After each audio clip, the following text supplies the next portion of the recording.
É o fato, eu sou uma pessoa como você, que nós, de formas diferentes, mas com a mesma finalidade, nós tentamos pensar em meios e maneiras de buscar um caminho brasileiro ao socialismo, né? Você passou por uma experiência recente que eu achei que foi muito rica, né? Que foi a sua experiência que teve em Cuba. Eu tenho uma experiência com a China de quase 30 anos e tal. O que você poderia apresentar se alguém vier perguntar para você assim, tudo bem, Gustavo, socialismo e tal, mas qual que é o caminho para isso no Brasil? Né? Na sua opinião, assim, gaste o tempo que você achar necessário, sabe? Porque eu acho que é importante que as pessoas tenham acesso a uma visão científica e não de... Como que é que o pessoal chama? Que essas... Idealista. Não é idealista, é espantalho. As pessoas, igual a Renata Barreto, ela queria dar um curso de capitalismo e socialismo. Então ela pega 10 espantalhos sobre o socialismo para falar mal do socialismo, né? Então vira espantalho. Como superar os espantalhos, mostrando para as pessoas um caminho nosso ao socialismo? O que você pensa a respeito disso? Aliás, nem quero debater com você isso. Eu estou aqui para te ouvir sobre isso, até para aprender com você. O que você acha do nosso caminho? Como que você vê essa história? Como que você enxerga essa parada que é o nosso caminho brasileiro ao socialismo? A gente, enquanto organização, entende que é fundamental que haja a construção das dinâmicas de uma coisa que eu tenho certeza que até o Igão, que não é comunista, vai concordar comigo, que é a base da sociedade ser construída a partir do que a gente chama de poder popular. O que é isso, né? Para dar um exemplo mais sistemático de como acontece. Me explica essa porra aí, velho. É o seguinte, né? A gente tem um tipo de representatividade, né, dentro da democracia liberal burguesa, que é a ideia de votar, esse voto representar a tua ideia, e meio que acabou. E a gente sabe que por haver um afastamento da atividade política do cidadão desse processo, uma alienação, existir toda uma exploração do trabalho, a pessoa chega em casa, não consegue estudar, não consegue ler sobre isso, você cria mecanismos que dificultam essa participação. Então, no final das contas, a nossa ideia de democracia é uma ideia muito problemática. Muito problemática no sentido de que a gente entende a democracia como a nossa possibilidade de votar. Isso é um exercício de democracia, mas não é um exercício pleno de democracia. Por quê? Porque a gente vota, só que numa condição material, que tem gente passando fome, você acha que a pessoa não vai vender o voto dela para poder comer, por exemplo? Isso acontece, isso é uma realidade. Então, em Cuba, por exemplo... Eu sei, já presenciei. Então, em Cuba, por exemplo, que a gente tem um processo de construção do poder popular, é muito foda porque é uma outra dinâmica de funcionamento da sociedade. Porque lá, primeiro, o cargo de político ele é voluntário e ele não é pago. Então, tipo, quem elege as pessoas de lá são as pessoas das comunidades nos chamados comitês de defesa da revolução.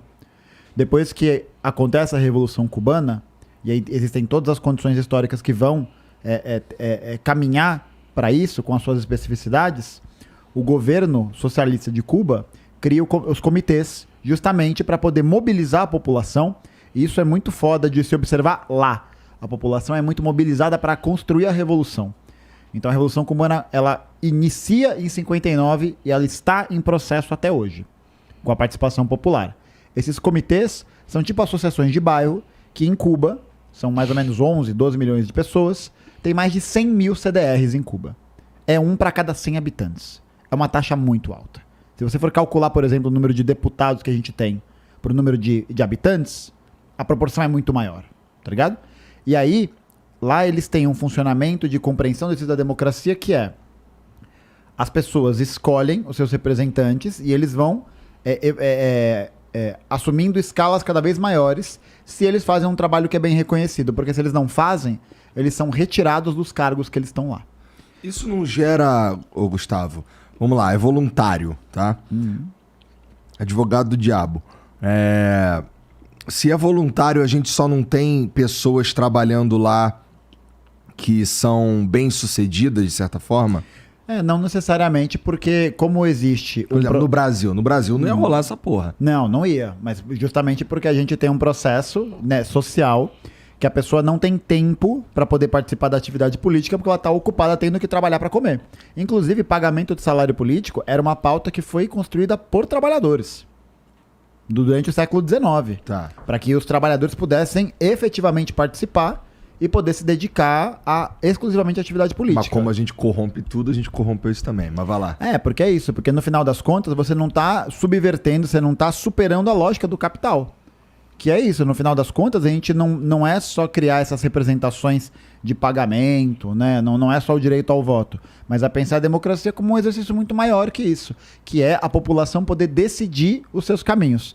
Eu acho que o caminho da Revolução Brasileira, que a gente está pensando, que a gente articula para construir, é um caminho que vai ser decidido coletivamente pela população, baseados naquilo que a gente falou lá no começo da conversa, numa nova ética para se pensar a sociedade. Então, Cuba é um exemplo fantástico disso, porque é muito impressionante ver como o trabalho, não só político, é realizado lá, mas é um trabalho de constante conscientização da população sobre a importância da revolução. E é claro, isso, na época que foi feito, atendia aos interesses dos trabalhadores, mas não atendia o direito da burguesia cubana, tá ligado? Então, ter essa participação, essa conscientização é o passo fundamental em direção a uma política mesmo que represente uma certa radicalidade. Radicalidade em que sentido? Radicalidade da gente conseguir defender as pautas que sejam próprias e benéficas para os trabalhadores. Então, uma coisa que eu tenho pensado muito, por exemplo, que essa eleição agora que a gente teve do Lula foi uma eleição apertadíssima, tá ligado? Uma eleição que os comunistas se mobilizaram gigantescamente para poder fazer isso acontecer, até como é o caso, por exemplo, do PCB, que lançou candidatura própria, mas logo quando acabou o primeiro turno, foi o primeiro partido da esquerda radical a declarar apoio abertamente no segundo turno ao Lula. E a gente tem que compreender uma coisa, que a gente já viu o filme do desastre acontecendo sobre todo esse processo de conciliação. E nós, comunistas, entendemos, isso é uma compreensão materialista histórica, que o Lula não vai sanar todos os nossos problemas. A gente sabe disso. E eu acho que é importante a gente dizer isso, porque a gente sabe do limite que está sendo imposto, até pelo que o Elias falou, pela historicidade do processo que a gente está agora. Mas como que a gente tem que agir? A gente tem que agir para justamente, como fizeram em Cuba, mobilizar essas consciências para que elas se tornem esse lugar de escudo dos interesses dos trabalhadores. Então por exemplo, fechar com o governo quando ele estiver pensando políticas, quando ele estiver pensando coisas que sejam boas para os trabalhadores, para o desenvolvimento. E cobrar quando não existe essa posição. Porque o alicerce central do apoio ao governo Lula, a uma continuidade, a um não golpe, não está no Congresso Nacional. Porque o Congresso Nacional, ele é importante do ponto de vista tático e político. Mas a gente tem que lembrar, né, que nem você falou, as pessoas que estão lá, dentro dessa lógica, se corrompem, né? Muitos que não têm essa formação sobre esse pensamento, né? É o que a gente chama de degeneração ideológica. E aí a gente precisa garantir que esse apoio venha não dessas pessoas, né? Que são importantes, vale dizer, mas não vale rifar para tudo, porque a gente já viu esse filme acontecer, a gente já viu essa história acontecer. E onde que está esse apoio? Na mobilização nas ruas, como por exemplo os CDRs fazem em Cuba. Então o CDR foi criado para impedir invasões estrangeiras na ilha, mobilizar a população para que toda a população entenda a importância da defesa do processo revolucionário, porque esse processo atende aos seus interesses. Então, por exemplo, quando a gente foi para o CDR de Caimito, que foi a cidade que a gente foi conhecer esse comitê especificamente, tava lá a liderança local, a provincial e a nacional daquele comitê ali com a gente, numa festa no meio da rua. Aonde que a gente pensa em ver essa troca política acontecendo, por exemplo, no Brasil? Quando teve as manifestações em Cuba em 2021, quando eles unificaram a moeda e deu todo o problema inflacionário lá, o Díaz-Canel, que é o presidente de Cuba, foi até a rua conversar com as pessoas sobre o que estava acontecendo. Que outro político dentro da democracia burguesa faria isso? Não faz. Por que faz? Porque sabe que tem a confiança do povo. Porque confia no que vai acontecer. E esse processo, Elias, ele só pode ser construído a partir dessa militância e dessa organização sistemática em nome de um outro projeto político. Porque para pensar uma outra ética, Igão, não tem como a gente escapar dessa necessidade de se pensar um outro projeto político. Porque a ética, né, ela, assim como a cultura, como qualquer outra coisa, ela não é uma coisa que nasce com as pessoas, tá ligado? Eu acho que se a gente nasce numa cultura que ensina a gente a só competir um com o outro, a só procurar o próprio interesse, a só entender o outro como um inimigo, um adversário, que tipo de ética a gente vai reproduzir na nossa vida se a gente não tem acesso a uma outra experiência? a essa mesma ética, claro, né? Tipo, a gente não nasce pronto, né? A gente vai, conforme a gente vai crescendo, recebendo essas influências de várias coisas, né? Da mesma forma, você não nasceu flamenguista. Alguém te colocou isso, né? E você optou por isso, por N razões, por estar nessa experiência. Isso é incontroverso, sentir que você vai objetar isso. Vazou, né? Igão nasceu vascaíno, né? Vazou. Mas, tipo, então, a nossa tarefa é compreender que, para que a gente possa atingir esse processo da construção do socialismo brasileiro, primeiro é entender que nenhuma forma de socialismo é cópia uma da outra. Porque Cuba não é o Brasil. Isso com o Elias, da última vez que ele veio. É isso, Cuba não é o Brasil, a China não é o Brasil, o Vietnã não é o Brasil. As condições em que a revolução foram feitas lá, foram feitas sob determinações históricas diferentes. Mas qual que é o ponto comum entre todas elas? Existe a mobilização e a organização dos trabalhadores para poder alcançar esse eixo comum. E acontece sob formas diferentes, né? Na China, por exemplo, é uma revolução de caráter camponês. No antigo Império Russo, que se torna a União Soviética, é uma revolução que tem muito mais um caráter operário. No Vietnã, é uma luta de libertação colonial, que se desenvolve nisso. Em Cuba, é uma luta de libertação neocolonial, que é o período que eles chamam, né? De 1898 a 1959, República Neocolonial.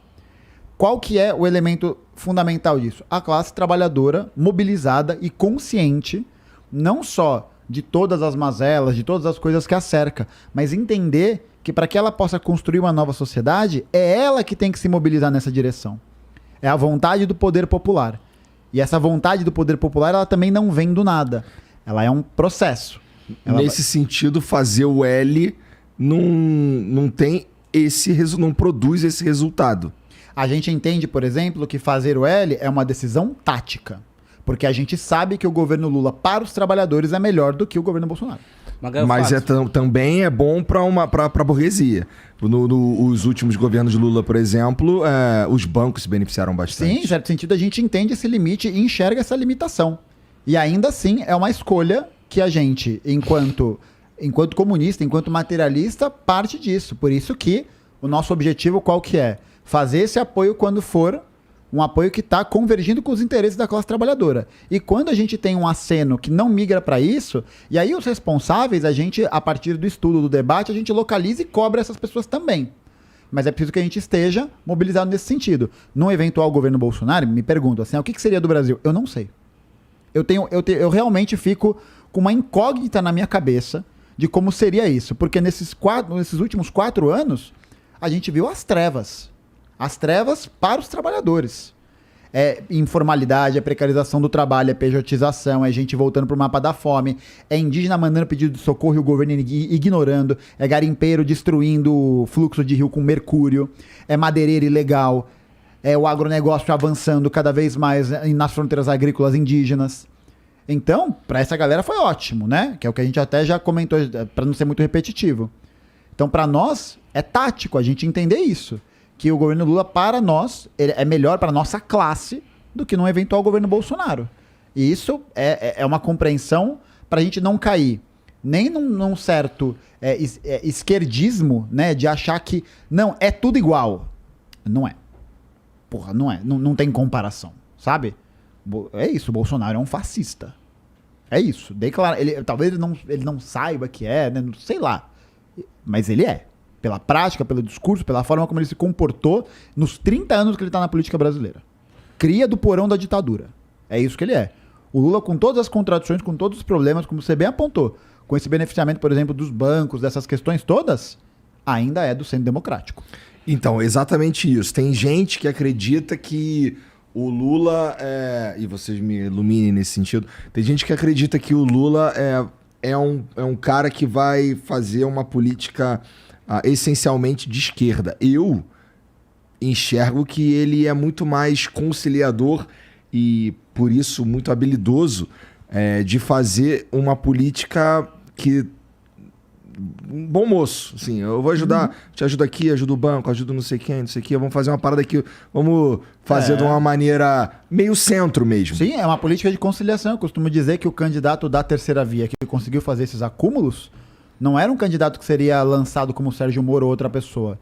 Porque é isso, a gente viu na véspera da eleição, por exemplo, a Faria Lima, em algum sentido, indicando apoio ao cara.